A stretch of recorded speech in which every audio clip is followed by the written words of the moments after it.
All right, today I'm gonna show you guys how to replace your reverse sensor for your manual Cherokees. Mine's got the AX15 in it.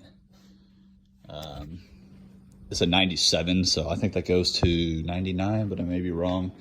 Honestly, I bought it, and here's the part number what I bought off of Rock Auto. But when I went to take it off, the plug was way up on the transfer case, and I tested my bulbs, so I figured it was a sensor, so I just bought it. But I realized it was unplugged. But one thing I did notice is the Rock Auto one is slightly taller. I did yank this out, and I went to install this, and it was too tall, and it rubs along the firewall. I don't really know what you call it. The tunnel, though, by the transfer case. I'll show you what I mean. Really, you only have to remove one other bolt, possibly, unless you can get your wire off the clip by cutting in on the transfer case, but I'll show you guys where all this is at. Let me climb under here. Alright, so here's the transfer case. Right here, this hole up here, it's going to be sticking out, your sensor will be. But I'll show you the problem I ran into with this. I'm just going to plug my old one back in.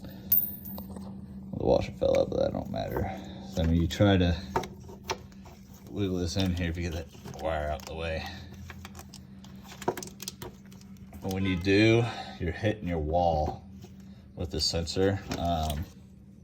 If I had just a regular cross member, I'd sit there and I'd just lower it and get the pressure off so you can move it. But I've got my long arm kit, and I really don't want to fuck with taking it all off.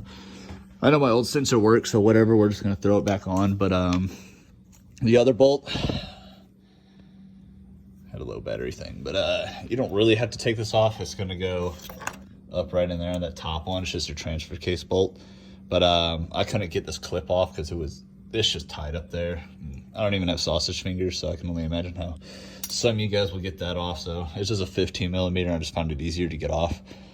But yeah, I mean, I definitely try to find a factory replacement, not the Rock Auto, unless you just have a regular cross member and you don't mind just dropping it an inch. That's just what I'd recommend. But yeah, that's all I got. I figured I'd post this because I don't see anything else on YouTube. But thanks for watching.